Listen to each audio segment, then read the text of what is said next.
ভারতের প্রধানমন্ত্রী নরেন্দ্র মোদীর এক পেড় মা কে নাম আহ্বানে সাড়া দিয়ে আজ খোয়াইয়ে এক বৃক্ষরোপণ কর্মসূচি অনুষ্ঠিত হলো।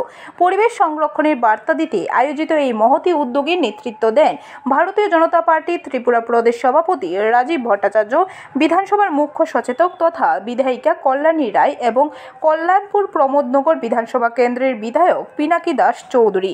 তাদের সঙ্গে উপস্থিত ছিলেন বিজেপি খোয়াই জেলা সভাপতি বিনয় দেববর্মা, মণ্ডল সভাপতি অনুকূল দাস, জেলা সাধারণ সম্পাদক সমীর দাস, মণ্ডল সম্পাদক অনিমেষ নাগ এবং খোয়াই জেলা পরিষদের সভাধিপতি অপর্ণা সিংহ রায় সহ অন্যান্য কার্যকর্তারা।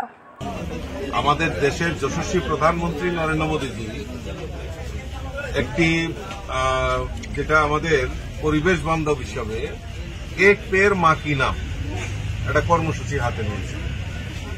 অর্থাৎ এই যে আমরা আমাদের উন্নয়নের জন্য আমরা গাছপালা ধ্বংস করছি, তার পাশাপাশি একটা কনসেপ্ট হলো যে সেই গাছগুলিকে পুনঃস্থাপন করে দিচ্ছি। তো মাননীয় প্রধানমন্ত্রী নরেন্দ্র মোদীজি আমাদের এই ভারসাম্য রক্ষার জন্য, এই পরিবেশকে রক্ষার জন্য একটা বিশেষ উদ্যোগ, গাছ লাগানো একটা বিশেষ উদ্যোগ নিয়েছেন, যার নাম, যার কনসেপ্ট দেওয়া হয়েছে এক পেড় মা কি নাম। ব্যুরো রিপোর্ট, খবর ত্রিপুরা।